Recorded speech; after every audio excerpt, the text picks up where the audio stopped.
Hello everyone, मेरा नाम है ईशा अग्रवाल और मैं सुनाती हूँ आप लोगों को कहानियाँ। हम सुन रहे थे कहानी नज़ाकत और लास्ट एपिसोड में यानी कि एपिसोड नंबर 15 में आपने देखा सुना कि स्वरा की गाड़ी का टायर पंचर हो गया था। हुआ नहीं था, एक्चुअली माहिरा ने कर दिया था और उसका फ़ोन भी डेड था, तो वो कैब भी कैसे बुक करती। इसी वजह से स्वरा किसी टैक्सी या रिक्शा की इंतज़ार करते हुए या फिर राह देखते हुए रोड पर थी। वहाँ कंपनी के पास वाली रोड पर थी। इतने में ही उसके सामने एक बाइक आकर रुकता है।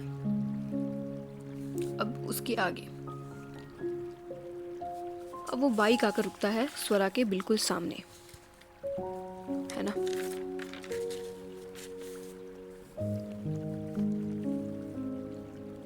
जैसे ही वो बाइक रुकता है तो स्वरा के मन के अंदर जो गर्ल है, यानी कि जो लड़कियों के अंदर जो अलर्ट सिग्नल होता है, वो उसके सामने ऐसे अलर्ट उसका सिग्नल भेजता है। उसका ब्रेन, स्वरा का ब्रेन उसे सिग्नल भेजता है। आजकल स्वरा का सिग्नल ब्रेन काफ़ी सिग्नल भेज रहा है ना। अब वो बाइक वाला स्वरा की तरफ ही देख रहा था कौन वो एक्चुअली। अब वो धीरे धीरे स्लो मोशन में अपना हेलमेट निकालता है। जैसे ही वो हेलमेट निकलता है, स्वरा थोड़ा रिलीफ फील करती है, क्योंकि वो बाइक वाला और कोई नहीं बल्कि ईशान ही था। ईशान कहता है थोड़ा वरिड लगते हुए, मिस तलवार, आप अभी तक घर नहीं गई? Everything okay? स्वरा को ईशान की आवाज़ में वही सुबह वाली सॉफ्टनेस याद आ जाती है। वो ईशान की ऐसी मेलोडी जैसी डीप आवाज़ में खोने ही लगती है कि उसे टेरिस का सीन याद आ जाता है। और टेरिस का सीन याद आते ही जैसे वो नींद से उठ गई हो और वो बोलती है थोड़ा रूड लगते हुए, क्योंकि वो थोड़ा गुस्सा थी। भाई देखो, स्वरा गुस्सा थी ईशान से। ईशान को, अब स्वरा को भी ये नहीं पता था कि वो ईशान से गुस्सा भी है। वो कहती है हाँ, वो मेरी गाड़ी का टायर पंचर हो गया था, तो मैं किसी टैक्सी का वेट कर रही थी। ईशान कहता है ओह, बट काफ़ी लेट हो गया मिस तलवार। इफ़ यू डोंट माइंड तो मैं आपको घर छोड़ देता हूँ। Swara no no mister Malhotra, I manage. और वो मन में कहती है मुझे क्यों घर पे लेके जा रहे हो, अनन्या को लेके जाओ ना। ये आवाज़ स्वरा के मन में ही रह जाती है, ईशान तक नहीं पहुँचती। ईशान को थोड़ा वो तो लगता है कि कुछ है क्या जो मुझे समझ में नहीं आ रहा है यहाँ पे अभी। लेकिन फिर ईशान बात को थोड़ा सीरियसनेस को और गंभीरता को करते हुए कहता है, समझते हुए कहता है मिस तलवार प्लीज़, आई इंसिस्ट, आपको इस तरह यहाँ अकेला मैं छोड़कर नहीं रह सकता। स्वरा ईशान की ये वाली बात सुनकर एकदम स्पीचलेस हो जाती है। स्वरा थोड़ी रूठी हुई थी ईशान से। भाई कुछ भी कहो, स्वरा तो है तो लड़की ही ना। वो कुछ भी कितने भी गार्ड कर ले, अपने कितने भी ये दीवार बना ले, वॉल्स बना ले, लेकिन थी वो एक लड़की। रूठ गई थी, उसका हक भी था। लेकिन अब ईशान की ये वाली बात सुनकर वो स्पीचलेस हो जाती है। वो अपने दिल में ही कहती है मत कहा करो, मत कहा करो ऐसी लाइंस प्लीज़। मैं कुछ और ही समझने लगती हूँ जो शायद मुझे नहीं समझना चाहिए। तुम्हारी लाइफ में तो ऑलरेडी कोई है ना, तो क्यों मेरा पीछे पड़ गए हो तुम? मेरा पीछा क्यों नहीं छोड़ देते? स्वरा ईशान को ही देखते हुए अपने दिल में ये बात कर रही थी। स्वरा के दिल को पता नहीं आजकल क्या हो गया था। वो थोड़ा बीमार सा रहने लगा था। बात बात पर दिल धड़कने लग जाता था उसका, तेज़ धड़कने लग जाता था, अपनी रफ्तार तेज कर लिया करता था। स्वरा को भी ये सिम्टम्स समझ में नहीं आ रहे थे। कहीं उसे मलेरिया तो नहीं हो गया था, या फिर कुछ और ही हो गया था। स्वरा कुछ कह ही नहीं पाती। और ईशान की ये वो सीरियसनेस देखकर, बात की गंभीरता को समझते हुए, सिचुएशन देखते हुए स्वरा भी फिर ज़्यादा आर्ग्यू नहीं करती।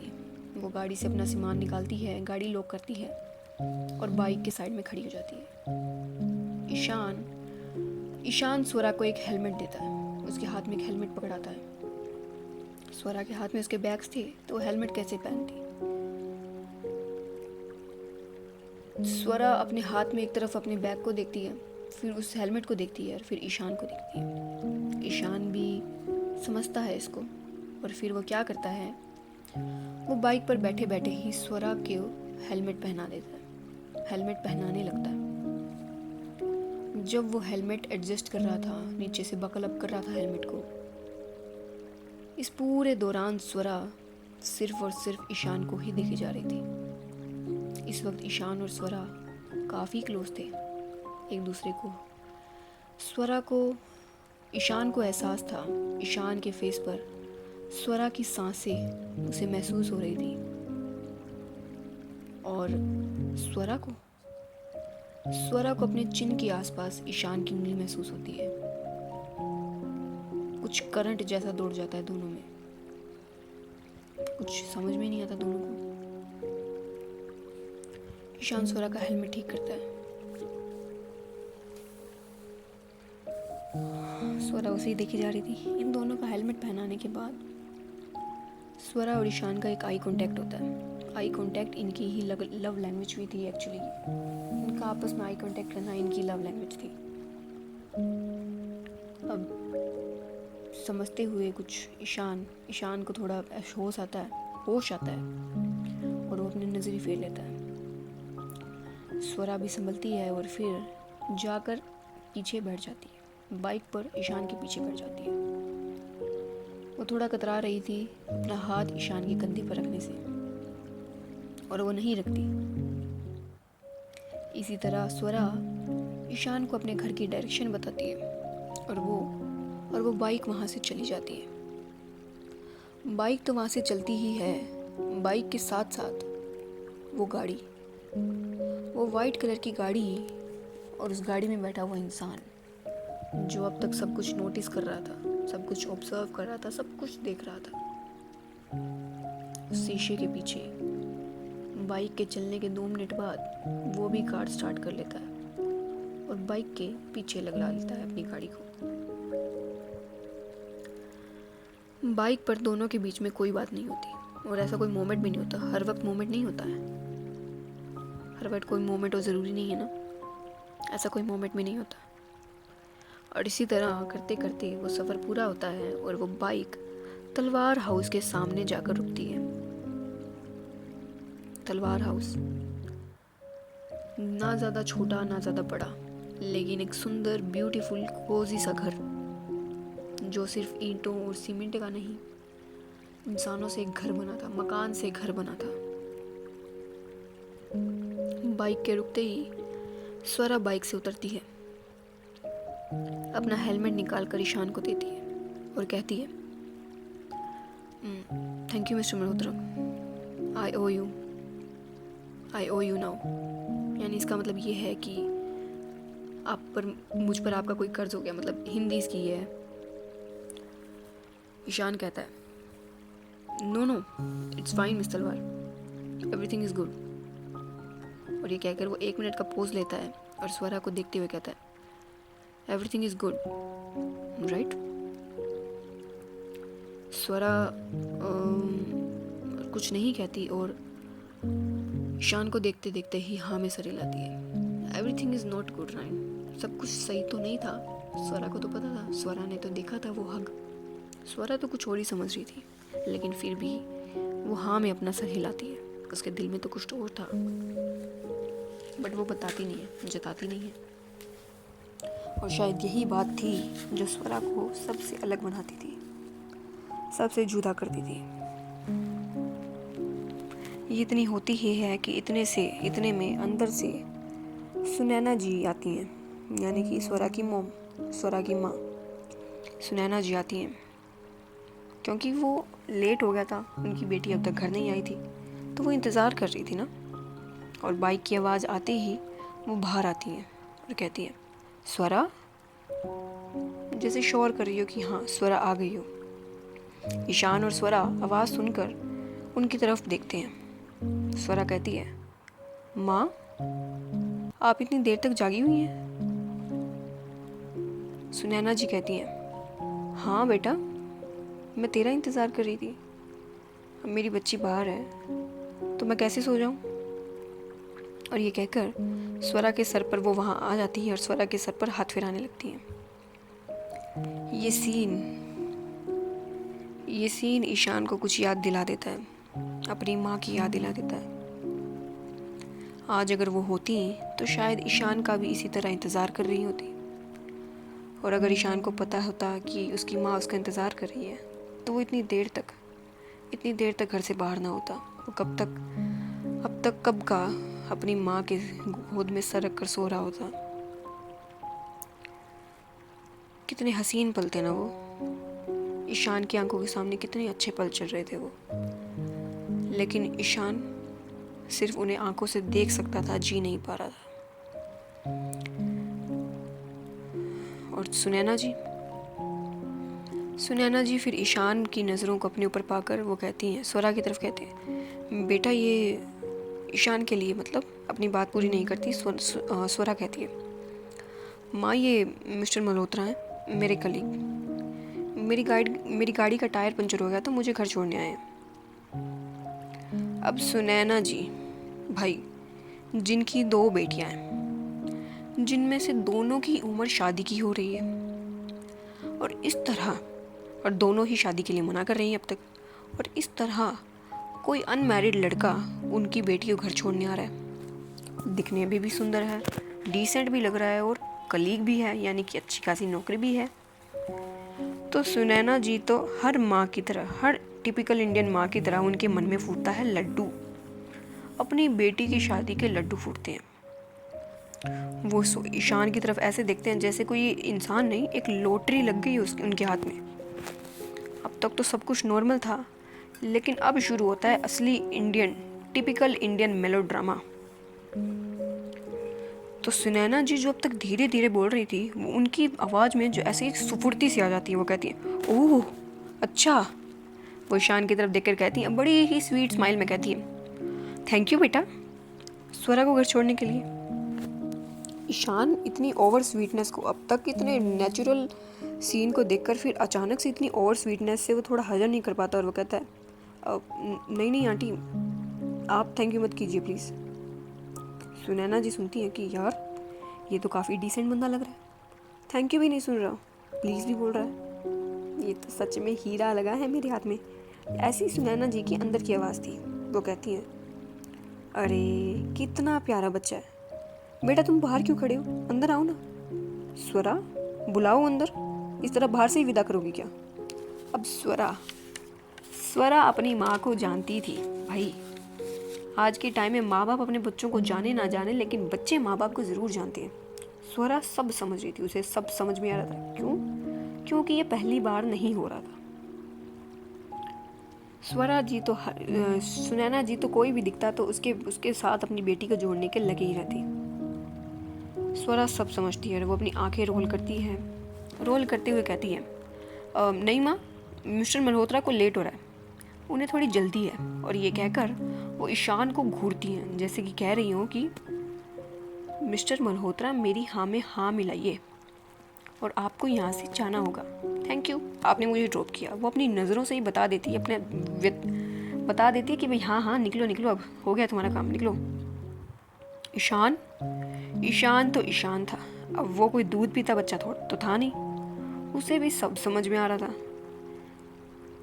उसके सामने ये जो स्वरा की मोम है, उनको देखकर वो सब समझ में आ रहा था उनकी बातों से।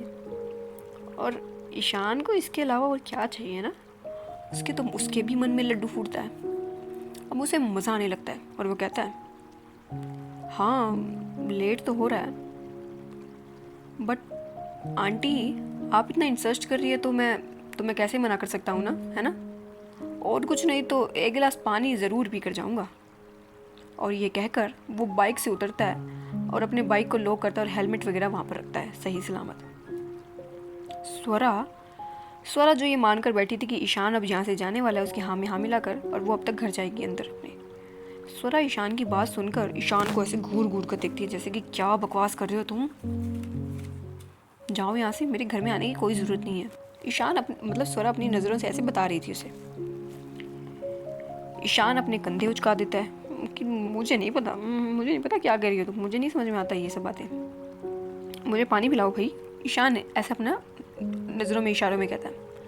अब सुनैना जी तो खुश हो जाती हैं और ईशान सुनैना जी के साथ साथ अंदर जाने लगता है। स्वरा वो तो पीछे ही रह जाती है। अब सुनैना जी आई तो थी स्वरा को लेने के लिए, लेकिन लेके जा रही थी ईशान को, और उन्हें ये भी नहीं समझ में आ रहा है, पता चल रहा है कि स्वरा तो पीछे ही रह गई है, आपकी बेटी तो पीछे ही रह गई है मैडम।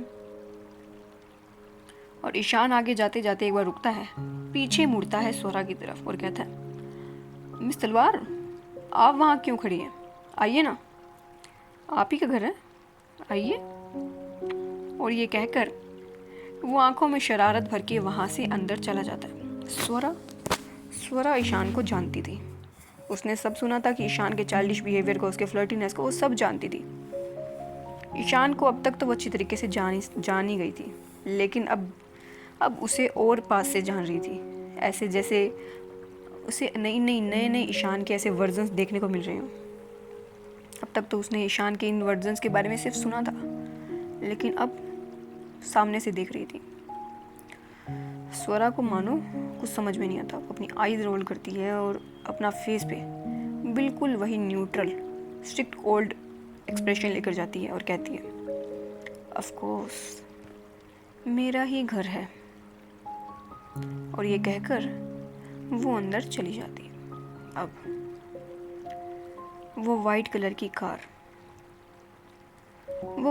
की कार बाइक से कुछ ही दूर खड़ी थी। वो उस गाड़ी में बैठा वो शख्स सब कुछ देख रहा था, सब कुछ समझ रहा था कि किस तरह स्वरा बाइक से उतरी, दोनों थोड़ी सी बात खींचने में सुनैना जी आई, फिर कुछ बात करने के बाद ईशान और सुनैना जी चल गए और स्वरा भी फिर उनके पीछे पीछे चली गई। वो इंसान एक बार सबको जाते हुए देखता है, फिर उस घर को देखता है, 2 मिनट वहीं रुकता है और फिर कार स्टार्ट कर वहाँ से चला जाता है। कौन था ये? और ये तलवार हाउस के बाहर इनका पीछा करते करते यहाँ तक पहुँच गया, चाहता क्या था ये? यहाँ अंदर आते ही सुनैना जी किचन में चली गई और ईशान अपने आप को ही कंफर्टेबल कर लेता है। उसे किसी को बताने की ज़रूरत नहीं थी कि कंफर्टेबल हो जाओ, अपना ही घर समझो। वो तो ऑलरेडी अपना ही घर समझ के बैठा था। वो अपने आप को कंफर्टेबल करके काउच पर बैठ जाता है और घर को आराम से देखने लगता है। घर काफ़ी कोजी था, है ना, काफ़ी अच्छा सजाया गया था, अलग अलग मेमोरीज़ थी वहाँ पर, अलग अलग यादें थी, बचपन की, बड़े की फोटोग्राफ्स थी। स्वरा भी अंदर आती है, अपने बैग को एक जगह रखती है, एक नज़र घूर के ईशान को देखती है कि तुम्हें तो यहाँ मैंने तो वेलकम नहीं किया था, लेकिन फिर भी तुम मेरे घर में हो। अब स्वरा कहती भी तो क्या। फिर वो भी किचन की तरफ चल जाती है। अब सीन ये था कि स्वरा किचन में जा रही थी और सुनैना जी एक गिलास पानी लेकर हुए किचन से आ रही थी। स्वरा अपनी मोम की तरफ देखती है, लेकिन उसकी मोम की नज़रें वो तो सिर्फ और सिर्फ ईशान पर ही थी। उनके लिए तो ईशान सिर्फ ईशान नहीं था, कोई देवता ही आ गया वो मान लो, क्योंकि भाई उनको लगता था कि अगर ये इंसान मेरी बेटी के साथ रहा तो मेरी बेटी को संभालेगा, और मेरी बेटी को संभालने वाला देवता से कम तो नहीं है ना। ये थी सुनैना जी, ये ऐसा सोच रही थी और वो बिल्कुल डायरेक्ट मुंह पर इग्नोर करके स्वरा को वहाँ से चली जाती है ईशान को पानी देने के लिए। स्वरा यहाँ पर अपने मोम की इतनी इग्नोरेंस से वो अपने मन में कहती है, हद है, अभी से ही मुझे साइडलाइन कर दिया, दिस इज टू मच। और ये कहकर वो वहीं डाइनिंग टेबल की एक चेयर पर बैठ जाती है और वो ये सारी नौटंकी होते हुए अपनी आंखों से देखती है। उसे आज सुबह से तो वो ईशान की वजह से जेलस हो रही थी, यानी कि ईशान के लिए जेलस हो रही थी, लेकिन अब वो अपनी मॉम को लेके जेलस हो रही थी, वो भी ईशान से ही। उसको लग रहा था कि उसके ही घर में उसी को इम्पोर्टेंस नहीं मिल रही है, और स्वरा तलवार इम्पोर्टेंस के लिए ऐसा कर रही थी, ऐसा बिहेव कर रही थी। नहीं नहीं नहीं नहीं स्वरा, ये तुम्हारी पर्सनालिटी को सूट नहीं करता है, ऐसा मत करो प्लीज़। यहाँ सुनैना जी ईशान को पानी देती है। ईशान भी पानी लेता है और सुनैना जी वहाँ बैठते हुए, पास में बैठते हुए कहती है, तो बेटा तुम्हारा नाम क्या है? ईशान पानी पीते हुए कहता है, आंटी ईशान, ईशान मल्होत्रा। सुनैना जी धीरे से, मल्होत्रा, चलेगा चलेगा। और वो फिर आप आगे अपनी बात कहती है, सीधा डायरेक्ट। पहला सवाल तो ये पूछा ना कि तुम्हारा नाम क्या है, दूसरा सवाल डायरेक्ट ही पूछती है, तो ईशान बेटा तुम्हारी शादी हो गई? अब ईशान जो पानी पी रहा था, इस डायरेक्ट सवाल से जोर से खांसने लगता है। पानी उसके गले में अटक जाता है। अब ईशान को ऐसा लग रहा था कि वो इंटरव्यू में बैठा है, उससे रैपिड सवाल पूछे जा रहे हैं और उसे रैपिडली जवाब देने हैं बिना किसी गैप के। और अपनी मॉम से ऐसे सवाल के बाद स्वरा अचानक से खड़ी होती है टेबल से और कहती है, माँ। जैसे उसे काफ़ी एम्बैरेसमेंट फील होना भी चाहिए भाई, एम्बैरेसिंग फील होने वाली बात ही ऐसी थी, उसे एम्बैरेसिंग फील होता है।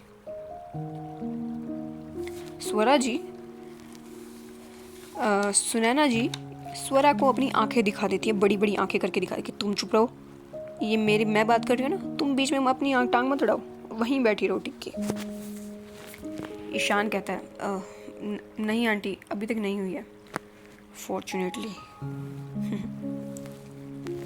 ईशान के लास्ट वर्ड पर स्वरा उसे घूर कर देखती है कि ये क्या था।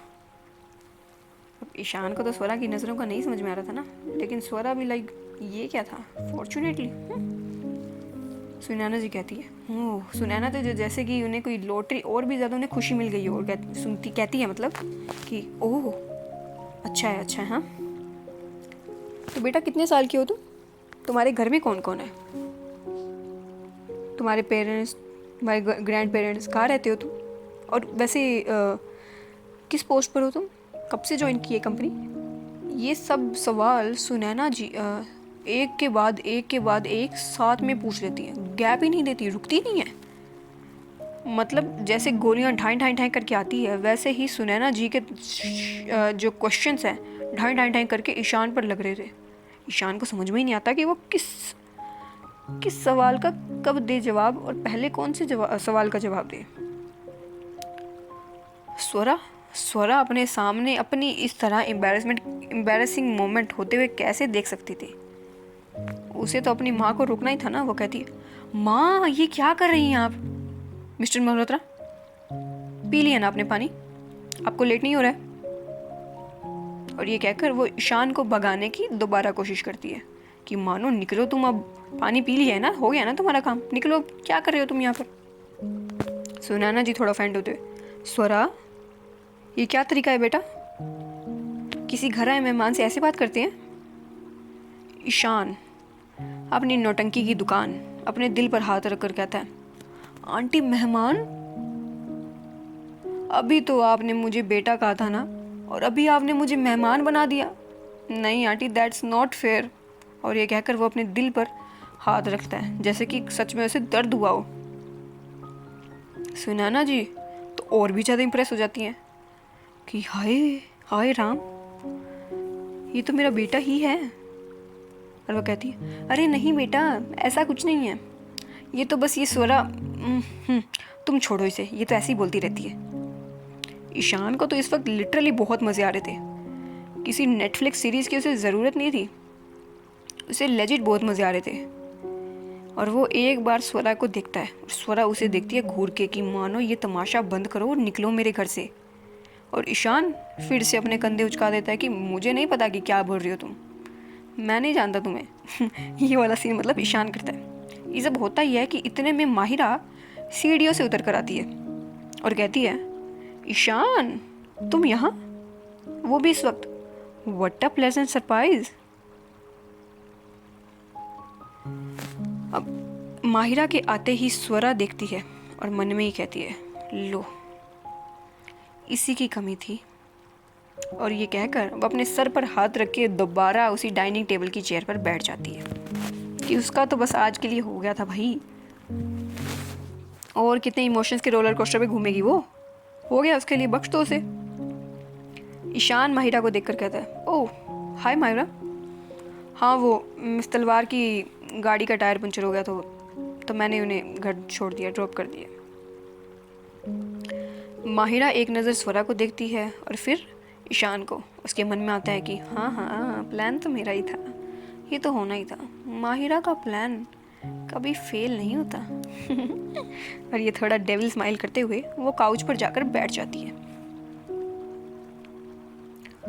और वो कहती है, अच्छा किया तुमने कि स्वरा को तुमने ही ड्रॉप कर दिया। और ये कहकर दोनों थोड़ी थोड़ी बात करने लगते हैं। यहाँ सुनैना जी एक नज़र स्वरा को देखती हैं कि जो मुंह सड़ाकर डाइनिंग टेबल पर बैठी थी, गुस्से में बैठी थी और घूरे जा रही थी ईशान को ही, जैसे अभी पीछे से ईशान में छेद कर दे अपनी नज़रों से। फिर वो देखती है माहिरा और ईशान को, जो बड़े ही कंफर्टेबली बातें कर रहे थे। वो एक बार फिर से स्वरा को देखती हैं, फिर से इन दोनों को देखती हैं और वो कुछ सोचती हैं, समझती हैं और हाँ में सर हिलाकर जैसे अपने आप को ही कुछ समझा लिया हो, और अब पूरा फोकस अपना माहिरा और ईशान पर ही कर देती हैं। अब सुनैना जी ऐसा क्यों करती हैं ये तो सुनैना जी ही जाने, और क्या पता हमें आगे जाकर पता चल जाए कि सुनैना जी ऐसा क्यों कर रही थी। और वो इसी तरह ईशान से बातें करने लगती हैं, बातें कम यानी मतलब सवाल ज़्यादा पूछने लगती हैं। ईशान भी अब काफ़ी लेट हो गया था, इसी तरह सब बातें करते हैं और ईशान भी इसी तरह सबको बाय कहकर वहाँ से निकलता है। एक लास्ट नज़र स्वरा को दिखता है और फिर वहाँ से फाइनली अब निकल जाता है। जैसे ही इशार उस घर से बाहर की ओर कदम रखता है, जो ईशान अब सबके साथ में बीचकर हंसी मजाक कर रहा था, हंस रहा था, बातें कर रहा था, वो ईशान तो मानो कहीं गायब हो गया। उसकी वो स्माइल ऐसे गायब होती है जैसे कोई एग्जिस्ट ही नहीं करती थी। उसकी आंखें जैसे पत्थर हों। बाहर आते ही ईशान ऐसा बिहेव क्यों कर रहा था? बाहर आते ही वो अपनी बाइक की तरफ आता है, बाइक के पास आता है, अपना फ़ोन निकालता है, अपना फेस तलवार हाउस की तरफ करता है और एक नंबर डायल करता है। और कुछ रिंग जाने के बाद वो अपनी गहरी डीप आवाज में कहता है, एक गाड़ी का नंबर भेज रहा हूँ, पता करो किसकी है, कल तक रिपोर्ट आ जानी चाहिए, समझे? और ये कहकर वो कॉल कट कर देता है। कॉल कटते ही ईशान एक नज़र तलवार हाउस की तरफ करता है और फिर अपने फ़ोन से एक पिक्चर निकालता है। ये पिक्चर वही पिक्चर थी जो आकाश ने उसे कुछ दिन पहले भेजी थी। ये पिक्चर थी अक्षय सिंघानिया और उनकी वाइफ की। वो उस पिक्चर को गौर से देखता है और कहता है, तो ये है अक्षय सिंघानिया की फैमिली।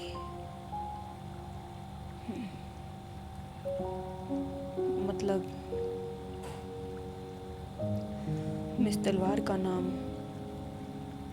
स्वरा तलवार सिंघानिया है।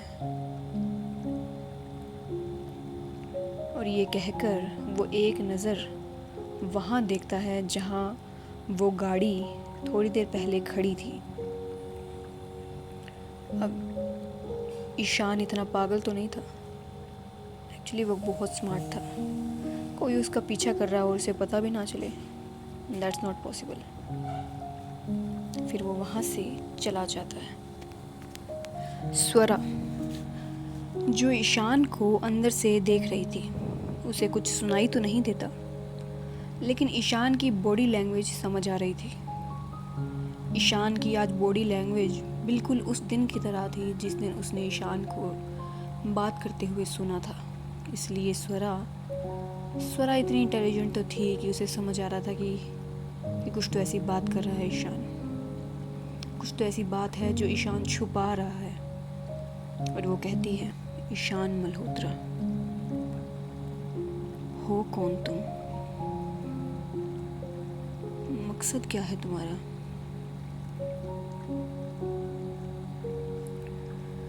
फिर वो एक बार वहाँ देखती है जहाँ वो गाड़ी खड़ी थी पहले। जिस तरह ईशान ने देखा उसी तरह स्वरा भी वहीं देखती है। अब स्वरा भी तो कोई ऐरी गैरी नहीं थी ना, कोई उनका पीछा करे और उसे पता भी ना चले। Not a chance. स्वरा उस जगह को देखती है और कहती है, वो कौन था? मुझे जल्दी ही कुछ करना होगा। आज मिस्टर मल्होत्रा मेरे घर तक पहुंचे हैं और अगर इसमें मेरी फैमिली को इन्वॉल्व किया गया तो ये मैं स्वरा तलवार बिल्कुल बर्दाश्त नहीं करूँगी। मुझे जल्दी कुछ ना कुछ तो करना ही होगा। और मुझे इतना समझ में आता है कि मुझे जो भी करना है उसकी शुरुआत ईशान मल्होत्रा से ही होगी। स्वरा की आंखों में भी वो आज सुबह वाले भाव नहीं थे। जिस तरह ईशान की आंखों में वो वाले भाव नहीं थे, उसी तरह स्वरा की आंखों में भी वो वाले भाव दूर दूर तक नहीं थे। ये कैसे इंसान है, अपना दिल कुछ और बोल रहा है और दिमाग कुछ और बोल रहा है। ये दोनों ही एक ही जंग में लड़े जा रहे हैं। जिस तरह अमान ने स्टार्टिंग में कहा था, ये दोनों एक ही आग में जले जा रहे हैं। ये पहले तो एक छोटी चिंगारी थी, लेकिन समय के साथ साथ इस चिंगारी को हवा लग के ये आग में बदलती जा रही है और दोनों ही इस आग में अपने आप को ही जला रहे हैं। और ये किस तरह की आग थी, ये क्या चल रहा था, कौन था वो इंसान और क्या ये सीन है, सब कुछ। यहाँ ईशान स्वरा के घर के बाद अपने सेफ हाउस में जाता है जहाँ आकाश पहले से ही था। ईशान अपनी जैकेट वगैरह निकाल कर काउच पर आकर बैठता है। आकाश एक नज़र ईशान को देखता है तो वो समझ जाता कि कुछ तो ऑफ है। वो ईशान को अच्छी तरीके से जानता था, ईशान के एक्सप्रेशन को जानता था, सब कुछ जानता था वो। आकाश बिना कुछ कहे उसके सामने वाइन कर देता है, एक गिलास वाइन का करके उसके सामने, और फिर वो भी बैठ जाता है काउच पर ही। 1 सेकंड के बाद या 1 मिनट के बाद आकाश कहता है, भाई एक खबर मिली है। ये बात सुनते ही ईशान के मानो कान खड़े हो गए कि जिस लीड की उन्हें इतने टाइम से इंतज़ार था, शायद वो लीड उन्हें मिल रही थी। ईशान अपनी लाल आंखों से, बिल्कुल लाल आंखों से आकाश को दिखता है। आकाश जानता था कि ये सब ईशान के लिए कितना सेंसिटिव था। आकाश सीरियसनेस को, सिचुएशन की सीरियसनेस को समझता है और आगे कहता है, अक्षय सिंघानिया इंडिया वापस आ गया है। और ये बात सुनकर ईशान का फेस जो न्यूट्रल था वो न्यूट्रल का न्यूट्रल ही रहता है। ईशान कोई रिएक्ट नहीं करता। वो आकाश से अपनी एक नज़र हटाता है और कुछ कहीं और देखने लगता है, कहीं दूर देखने लगता है। 2 मिनट के सन्नाटे के बाद ईशान अपनी वही गहरी आवाज़ में, लेकिन अब इस आवाज़ में वो वाली वार्मथ नहीं थी, वो वाला ईशान मल्होत्रा नहीं था, ये था ईशान अग्रवाल। जो ईशान मल्होत्रा सुबह सबके साथ हंसता था, मजाक करता था, अब वही ईशान मल्होत्रा नहीं, अब ये ईशान अग्रवाल बन गया था। ये कहता है कि स्वरा तलवार के बारे में पता लगाओ। तलवार फैमिली में कौन कौन है, क्या क्या करते हैं, पूरी फैमिली की हिस्ट्री निकालो और अपने आदमियों को कह दो कि तलवार हाउस पर नज़र रखे। मुझे हर मोमेंट की डिटेल चाहिए। और ये कहकर ईशान वाइन से एक सिप लेता है। आकाश बहुत शौक हो जाता है। आकाश काफ़ी शौक था। ईशान के मुंह से इस वक्त स्वरा का नाम सुनकर वो काफ़ी शौक था। उसे समझ में नहीं आता कि वो इस सब में स्वरा का क्या लिंक है। वो बहुत कंफ्यूज होता है, लेकिन इस वक्त वो जानता था कि वो सवाल पूछने की हालत में नहीं था, क्योंकि ईशान इस वक्त जवाब देने की हालत में नहीं था। वो कुछ समझता है और हाँ में सर हिलाता है। ईशान उठता है काउच से और वहाँ बाहर की तरफ जाता है और आसमान में देखते हुए, कहीं दूर आसमान में देखते हुए वाइन से सिप लेने लगता है। सिप लेते हुए कहता है, अक्षय सिंघानिया, मोम का कॉलेज फ्रेंड, पिक्सल डोमिनेशन में उनका बिजनेस पार्टनर,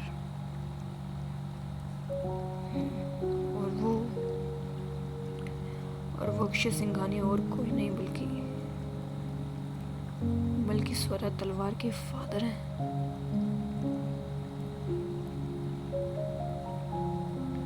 और इतना सोचकर ईशान दूर ही देखने लगता है। स्वरा उसके लिए उसका दिल था, तो ये जंग उसके लिए उसकी दिमाग थी। और आज स्वरा का इस सब में इन्वॉल्वमेंट के बारे में सोचकर ही ईशान का तो जैसे मानो उसे कुछ समझ में नहीं आता, जैसे ईशान का तो कोई वजूद बचता ही नहीं है। ये कहते हैं ना, एक इंसान के लिए जब वो जंग में लड़कर आए तो एक घर होता है उसके लिए। जंग में भी वो इसीलिए लड़ता है क्योंकि उसे घर वापस जाना होता है। घर वापस जाने की उम्मीद में वो अपनी पूरी जान लगा देता है। लेकिन यहाँ ईशान के लिए उसका कंफर्ट पैलेस, उसका कंफर्ट प्लेस जो इंसान बन रहा था, यानी कि स्वरा से वो धीरे धीरे हील हो रहा था। जो टुकड़े ईशान और स्वरा के एक दूसरे के नहीं तोड़े थे, वो दोनों एक दूसरे के साथ हील हो रहे थे। लेकिन आज इन दोनों का ही इस तरह इन्वॉल्वमेंट होना, एक इतने बड़े सिचुएशन में दोनों को ही अंदर से बिल्कुल झंझोड़ देता है। और अभी तो शायद शुरुआत थी, शायद ये इनके रिश्ते के लिए एक बहुत बड़ा एक टेस्ट होने वाला था। तो देखते हैं ये दोनों किस तरह इस टेस्ट को पास करेंगे या नहीं, क्या होगा आगे। Please stay tuned. और स्टोरी कैसी लग रही है प्लीज़ अपना फीडबैक ज़रूर दो यार, प्लीज़ फीडबैक दो। और कुछ नहीं कह रही मैं, बस स्टोरी के बारे में ज़रूर फीडबैक दो, क्योंकि मुझे कोई आइडिया नहीं लग रहा क्योंकि आप लोग थर्ड पर्सन हैं, आप लोग सुन रहे हो, आप लोगों को पता चल रहा होगा, क्योंकि मुझे कोई आइडिया नहीं लग रहा कि आप लोगों को पसंद आ भी रही है या नहीं। मुझे पहले काफ़ी वो था कि आप लोगों को पसंद आएगी, लेकिन आप लोगों का कोई भी वो नहीं आ रहा है कि स्टोरी को लेकर कोई कमेंट नहीं आ रहा है।